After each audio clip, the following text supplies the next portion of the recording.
Gravity sensors report a 180-degree inversion error. The central control system cerebellum has taken over. The hand linkages wrists and forearms are entering 500% above rated load pressure.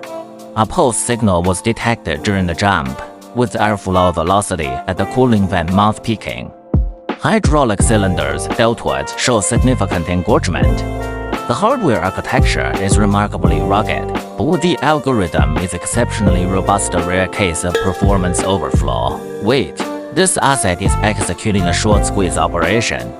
Using his palms as initial capital, he's leveraging a 150 through intense muscle contractions. He's not only achieving physical asset appreciation, but also executing a hostile takeover of physical common sense in the visual layer. Every jump is a perfect interest payment. This is the ultimate IPO, with his body value peaking in a bull market. Meanwhile, your rusted cervical spine and worn-out knees can't even execute a simple squat. You're an outdated, obsolete model. If you can't upgrade your hardware, at least keep your driver's body from crashing while watching videos, right?